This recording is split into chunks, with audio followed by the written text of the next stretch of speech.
welcome to That British Homestead. Today I thought we'd go through the seeds that we can sow in January. So let's get started. So the weather here has been super crazy, really crazy. In fact, we don't know what it's going to do from like one moment to the next basically. So I'm not too sure what I'm going to do. I might go ahead and, you know, sow everything now, or I might go ahead and wait and plant like normal, because at the moment we're having such incredibly hot weather, warm weather, spring weather. I just looked at the weather forecast and I mean we've got loads of 9s, 8s, mostly 9s and 8s, and then I think we've got 1 4 and 1 3. That is just like, if this was in like March or April, I would literally be looking at the calendar every single day to see if it would be okay for me to plant out my tomatoes, because I normally plant out my tomatoes when the weather doesn't go any lower than say 5. Then I would go ahead and sow out my tomatoes, but I would wait until it's no lows of 10 for my chili plants and my sweet peppers.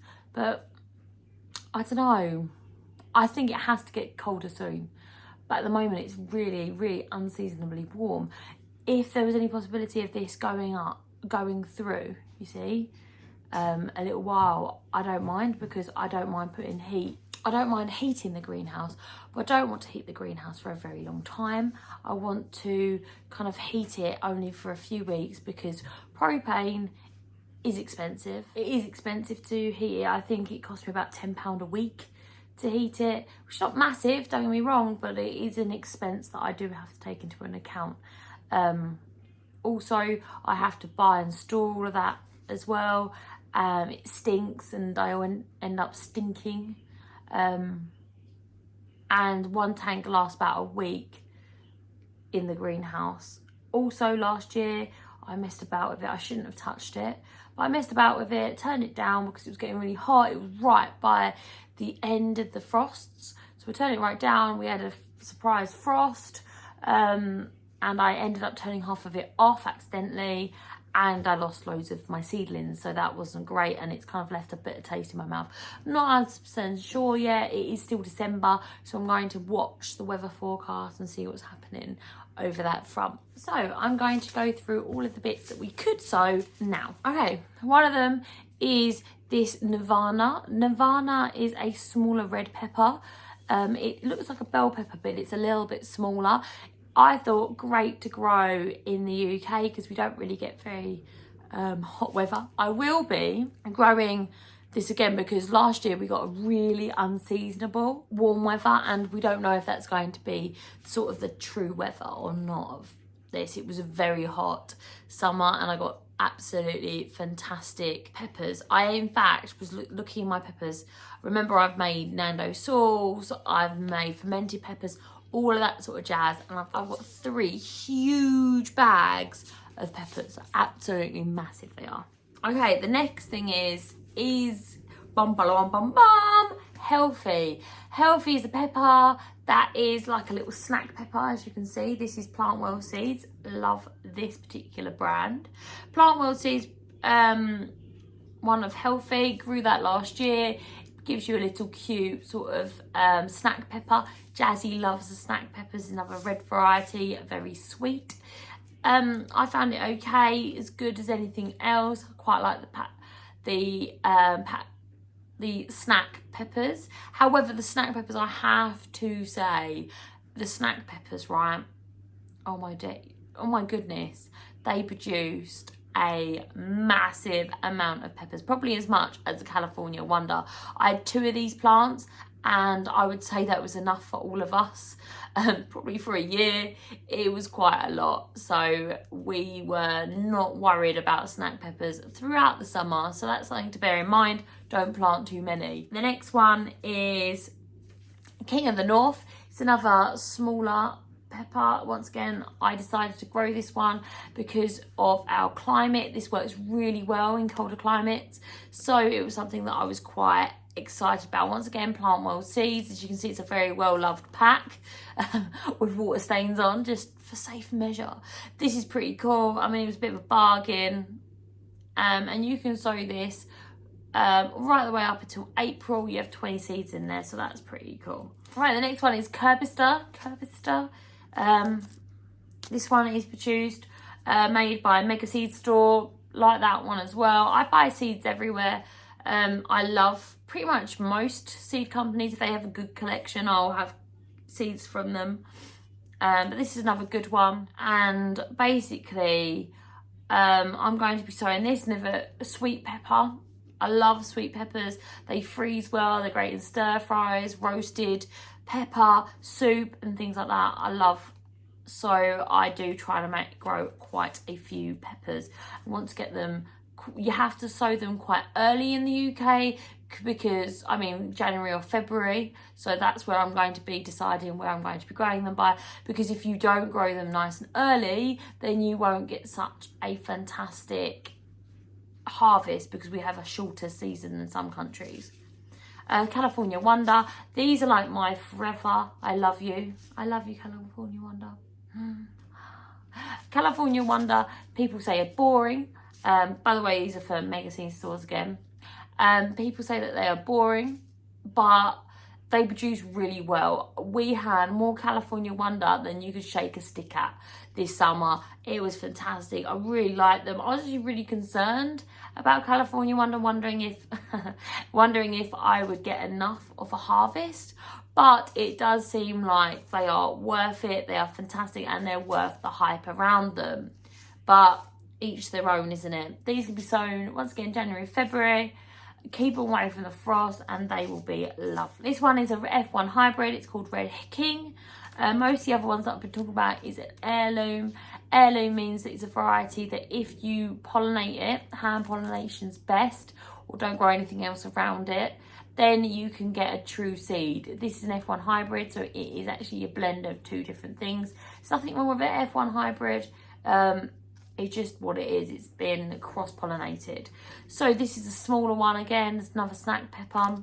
Do have a few seeds in here again. And once again, I'm probably going to grow these. I know I was umming and ahhing about it last year, but I think it's a safe bet to do that. We don't know if it's going to be super warm or whatever it's going to be. Now we're going to be moving into my chilies. These here are called, they're yellow chilies and purple chilies. My sister bought me these last year for my birthday. She always buys me seeds for my birthday. Thank you so much.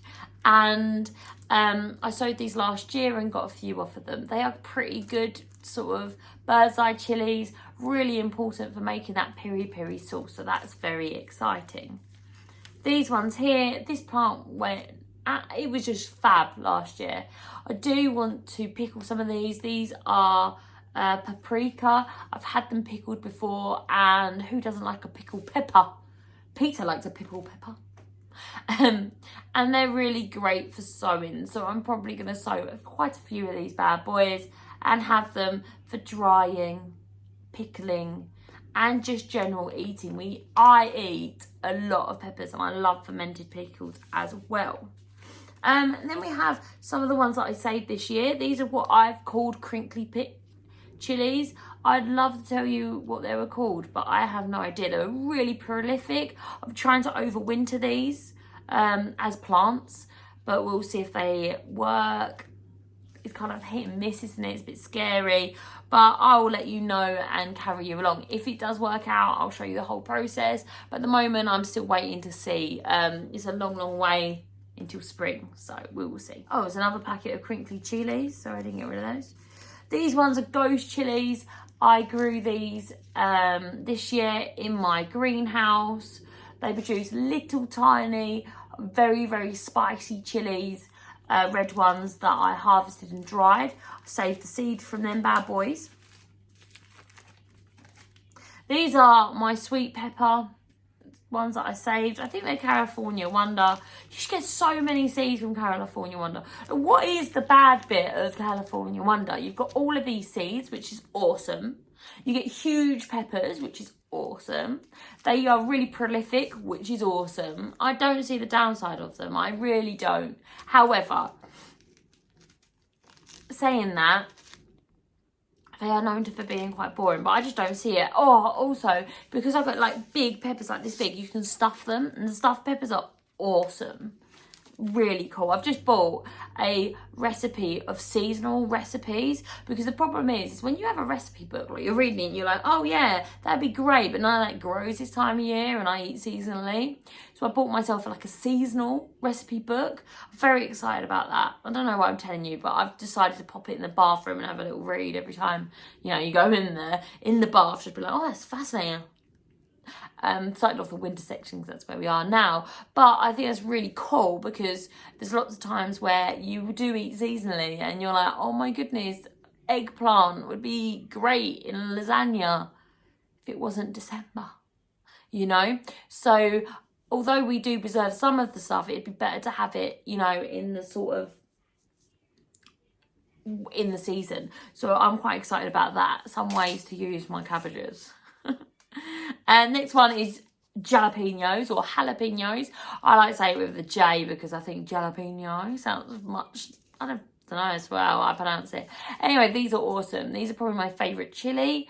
I love these. I eat a lot of fermented pickles and fermented chilies. Love chilies so much. So I'm quite excited about these ones. I'm going to probably, I had 2 or 3 plants this year and it just didn't even touch the size of how many I needed. I got a few jars of California Wonder. I had a few jars of cowboy candy and a few of the sweet chili sauce that I like to make, but I want to make that and the cowboy and I want to ferment some. That's what made me happy. So in conclusions, I'm probably going to grow roughly about 10 of these bad boys at the very least. Last but not least, on the old pepper front, we've got Nirvana. Nirvana is a F1 hybrid and it is another small chili. This one comes in a very posh, I'm going to show you. It's very posh. You're ready to be like, oh, that's very posh. Tongue is out, so you know it's hard to open. Okay, look at this bad boy. You know it's a posh seed when it comes in a little vial like that, look. It's cute, isn't it? So I'm going to go ahead and grow. There's 4 seeds left, so I'm going to grow all 4 of those bad boys. There was 10 in total, so I've done quite a few. They were all killed by the frost. No, what's it called? Frost. These are another one. Sorry, I didn't see these bad boys in my hand. These are anti-mix, so these are a sweet pepper. They're quite exciting too. Another one that I'm thinking about buying, I haven't bought yet, is the white pepper plant, because oh, I can't believe I'm telling you this. I love Halloween. Okay, it's relevant. I love Halloween, and for Halloween we always do like spooky dinners, like leading up to Halloween and Halloween night. Halloween night we always have hot dogs that are like witches' fingers that are made to look like fingers, right, in buns and things like that. But when it comes to the, what's it called, like the run up, I like to have like spooky dinners. So like you have the pizzas that look kind of like mummies, and you have all sorts of things, right? You know, like spiders, spaghetti and things like that. Anyway, one of the things I saw on the interweb somewhere is, right, and it's really cool, is white peppers stuffed with red stuff that look like teeth. How cool would that be? So I have this image, right, of having these peppers, that are stuffed for Halloween week, which is obviously in October. But that's like the last time we sort of have our peppers coming in. So it is actually possible to do and have them and store them in the fridge and things like that. So I was quite excited about that. In my head, it sounded very exciting last year. So that might be something that, if I can get my little hands on them, I shall do. It sounds pretty cool, doesn't it? The next thing I'm quite excited about is cabbage. I am endeavouring to do more cabbages this year so that I can go ahead and have them throughout the spring, summer, winter, because I don't know, I'm just really craving them. I'm probably next year I'll be like, oh, but I'm really craving them this sort of year and everything like that. So if I plant them in January, I will be able to harvest them roughly about July, August sort of time. And I'm going to try to go ahead and plant them, you know, every so often. I shall be planting them. Now, this is one called Golden Ace Promo 2. It is a white cabbage. And it's good enough. I mean, look at the back. Look how old these seeds are. They actually run out of date on 2020 and they're still going strong. I never look at the seed packet. I just plant them whenever. So yeah, like I said, these are going to be lovely big cabbages. You can sow them directly. I always will sow them in pots and transfer them. I just prefer doing that. I find my success rate going up exponentially if I go ahead and put them in pots before I sow them out. That's what I like to do. That's what I'm going to do. Awesome that these bad boys aren't going to be too bothered by the frost. So I'm going to go ahead and print these out. I'm going to go ahead and plant these out into the greenhouse and let them be in pots there. So I'm going to definitely do these bad boys. I'm quite excited about them. I'm not going to plant them though until the sort of end of January, the beginning of February, because that's what it asks for. And I'll probably do like some every weekend until the like Valentine's Day. I'm going to stop sowing these so that I have a couple every week. Ultimately, with cabbages could eat a cabbage a week, okay? But not more than that. I mean, a small cabbage. Like a cabbage like that, we could eat every week. A larger cabbage, like you get silly cabbages like this, that would be obviously a lot for us. Remember, there's only 3 of us, and the baby doesn't really eat very much, does she? I mean, my 8-year-old doesn't eat very much. Partner doesn't, he eats a bit of cabbage, but he won't go absolutely crazy on it. I love vegetables, so really, I always think I've got about 2-ish people between the 2 of them not particularly liking cabbage so much as I do. So that's how I'm going to do it. I'm going to kind of look at the sort of portion controls that I'm going to have for me, because that's what we grow for, right? I remember when you get those little cabbages about that big in the supermarket and they say 80 portions. No, right? I don't know if it's just me, but I could eat one of those small cabbages in 2 meals easily with other stuff. Maybe I'm overeating, but I really enjoy those. My partner, he's not really that fussed with green cabbage. He prefers the red cabbage because he likes it in like salads and things like that. But I like this, and I think this would be quite good for some ideas that I have for cabbages during the summer months that are sort of cooler weather, like coleslaws and things like that. I'm quite excited about that. That was going to be a good one. Next one is an all year round. I actually got this in my Christmas advent calendar. It is garden cress, so it can be produced all year. But I'm probably going to start sowing this very soon. I'm going to sow this on my windowsill, chop it off and have it in sandwiches and things like that. I love egg mayonnaise. It's like one of my things I love the most. You can get these really cool jars with like special mesh lids that you could go ahead and like tip upside down. You fill it with water, tip it upside down, and then the microgreens grow in there. I like microgreens. I think they're really cool. I like bean shoots, and I'll probably start growing some bean shoots next month because the light's going up now. Now after the winter solstice, it's actually worth going to sow in some bits. They grow slowly, but they grow nonetheless. Now, I really like those, and I think they make a great sort of food to be in this sort of time where we do have a lot of things from the freezer and from jars, right?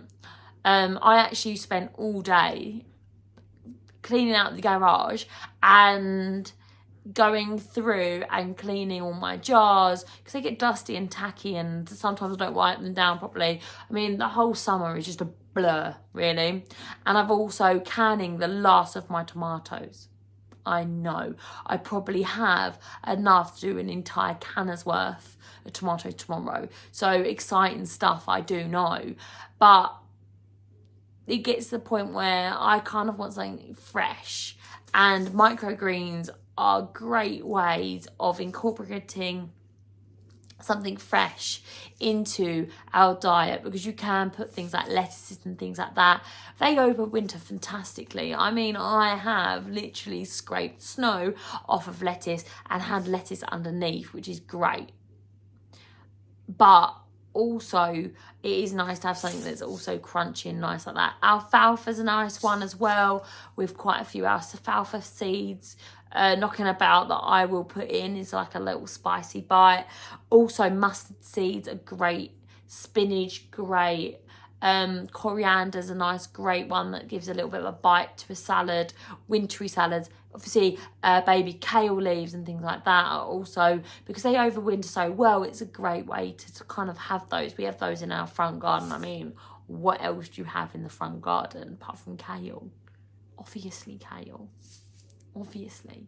So is it quite excited about that? But it is also finding ways of filling that sort of hungry gap so that it kind of bears you over to when those start to harvest a little bit, start to get up to harvesting size. So it is quite exciting, isn't it?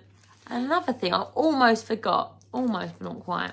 So the thing that I almost forgot is flowers. Now I'm getting more and more into my flowers. Flowers do make my heart sing. And these are the little jasminas ones that she's picked.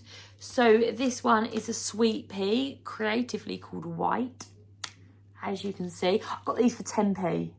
Like, doesn't matter what they grow like, they're 10p. The reason why I've never grown sweet peas before is because I've always been nervous, because they say that sweet peas are poisonous to people that eat them. And my daughter loves peas, but I'm going to properly segregate them. And she's at the age now that I say don't eat them, and she'll be like, why? I'll explain to her don't eat them because of this. And to be honest, I don't think until the end of the year there's going to be peas on them anyway. We're growing all of our peas now, so we're probably not going to have that many peas later on in the year, or just enough for fresh eating. So it's not going to be a big deal. It's not like the whole entire garden's going to be full of these, and it's going to be really tempting for her to eat them. But when she was little, I didn't think she would understand them enough to sort of be able to grow them. So I've got these ones. I've also got some that my friends have given me, which I've never grown before. So I'm going to go ahead and plant them. And the thing that she likes is that they say that they have a perfume bottle on there. So she believes that she's going to make them into perfume. I did that as a child.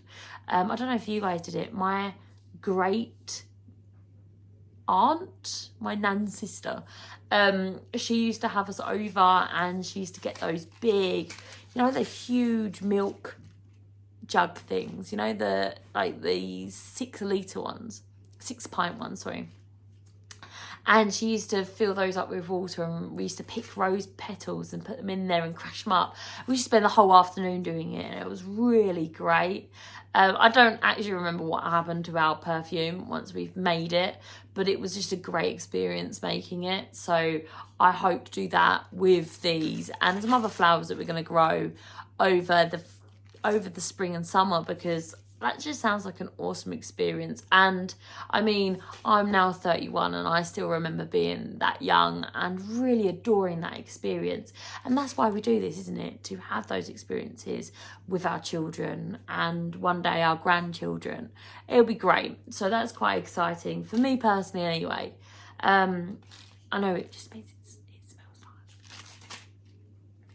nice. Okay, but I'm quite excited about these and what they'll mean for us. And peas, I think peas and beans, their flowers look really nice anyway. So I'm quite excited about these bad boys. I've got a few more of them that are going to be later on in the year. These ones, Anerethium, I can't actually say it. We call these rabbits in common speak. These are the ones that you put in your hand and you make into talk like a rabbit. I really like these. I remember playing with these when I was a kid, and we used to pull them off and get them to talk to each other like rabbits. And I think that's really cool. I never knew that they were a perennial, but they are. Also great for bees and things, which we know because they're always crawling in bees. I think they just look great, and they kind of have this sort of memory for me. It's like forget-me-nots. I love forget-me-nots because my nan grew them. I didn't know that they were a weed, but we actually thought they were awesome. And I don't know, it's just what you grow up with, isn't it? I'm just beginning to dip my toe into the wonder that is planting flowers. So if you've got any tips or tricks or anything like that, or any warnings about these bad boys, please go ahead and write that below so that you can let me know what I'm doing wrong. Don't feel like you're going to insult me. I'm absolutely fine with being helped. I mean, someone was so helpful in the comments on my last video about growing Christmas trees, about how to break down the seed cap. And I was like, oh, I've got to say thank you. But they wrote how to break down the seed cap and be more successful at getting the Christmas trees to germinate. And I was like, oh my goodness, this is such fantastic advice that I'm actually following. And it's that you should take those seeds and put them in and out of the freezer, basically, because you're meant to have them freeze and defrost multiple times to break down the seed cap, which makes so much sense, doesn't it? But the issue that we're having at this current moment in time is that we're going through a very, very, very, very warm period. I mean, I was talking about like spring temperatures. So obviously there's not going to be very much of a frost or a cold to help break down that seed cap. We are not in the Arctic. We are in zone 9A. So we have a very, very mild temperature. So that is how it is, really. So I'm going to go ahead and take that whole tray and put it in and out of the freezer so that it is able to break down that seed cap, which is very exciting, isn't it?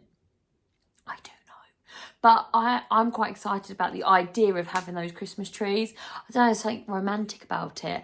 And I was talking to my mum about it, and she said that because I've got 8, she did say like, oh, if you've got one going spare, I'll have one. And I was like, oh, obviously for next year, we're having a right giggle about it, because obviously they're going to be about that big next year. I'm actually not going to have a Christmas tree next year. I'm like that little, just a little one. It might even be about that big. You don't know. It could be about that big, couldn't it? It's unlikely, but I don't know. They grow very slowly, don't they? But how awesome would it be, right? Imagine Christmas dinner, yeah? Christmas dinner, you've grown all your own veg. I know that some of you grow some of your own veg, some of you grow all your own veg, but how exciting would it be to have all your dinner done, you grow it all, yeah? Sitting in front of your own Christmas tree. When I say sitting in front, my table's just behind you, so that's my dining room table and this is my Christmas tree, so I would be sitting in front of my Christmas tree, you know, looking at it. You'll notice that we've gone for no baubles. There's like one here, but no baubles. Do you know why we've gone for no baubles? That's right, Bailey. Bailey can't be trusted. Sounds really mean, doesn't it? No, because Bailey's just turned 1. This is his first indoor Christmas, because when we picked him up from the breeder bred him in a barn. When I say barn, I know when you think barn, you think, oh, that's not right. The barn was nicer than my house. Like he had a massive downgrade coming into the house. He probably came in and was like, what is this hovel? Compared to his barn had heated floors, right? And had working bathrooms with showers. So barn, I use the word loosely because I'd trade my house for that barn. And what was I saying? Oh yeah, so he never actually was introduced with the idea of anything inside a house. So Christmas trees were, he knew what a tree was because he just knew what a tree was, everyone does. He was outdoors quite a lot with us, hiking and things like that. But he never experienced having a tree inside. And basically we were worried about him smashing all of the baubles, which he didn't, on the basis that there were no baubles on here. Jasmine got this one for Christmas from my grandma, which is Santa. It says Jasmine on it. But apart from that, we don't have any baubles on it because I was like, right, okay, stress, yeah. I was like, I'm still at work. I don't want to have the tree done and then all the baubles and lights. And you can see the big patch where there's no lights, and that's because Bailey broke the lights. And the lights are not on, as you can see. No lights. It wasn't his fault, actually. He walked into it and snapped the lights accidentally. He kind of like walked into it thinking it's a tree. Like dogs do, they rub themselves up and down trees. And then he got tangled in the lights, and then he broke the lights. Luckily we were at home and everything was okay. But do you see why I didn't want to put the like all the baubles on? Because if that fell on top of him and they're all made out of glass, I was worried. So that's why my tree looks so bare. Just to let you know, there is lights, it's just they don't work. And we didn't want to take all the lights off to just take one lot that doesn't work anymore off. But yeah, hey ho. So every year we usually get a bit more used to it. I just try and do what's simple for me, basically. He was so good this year. He didn't even eat all the presents. You know what I mean? So I'm absolutely rambling now. Well, thank you so much for watching. If you got to this point and you've heard me ramble, please go ahead and subscribe, because not only have we got all of these seeds, but we've yet to sow them. We're yet to grow them, and we can't grow without you. So please go ahead and smash that subscribe button, and maybe even like this video if you liked it. If you didn't, you hated it, that's fine too. That's why there's a thumb down. But thank you for watching. Why would you watch this far if you didn't like it? Thanks for watching, and I'll see you next time. What? Gardening feast? Yeah. You want to do a gardening feast? Oh, Jasmine says gardening peace. What does that mean?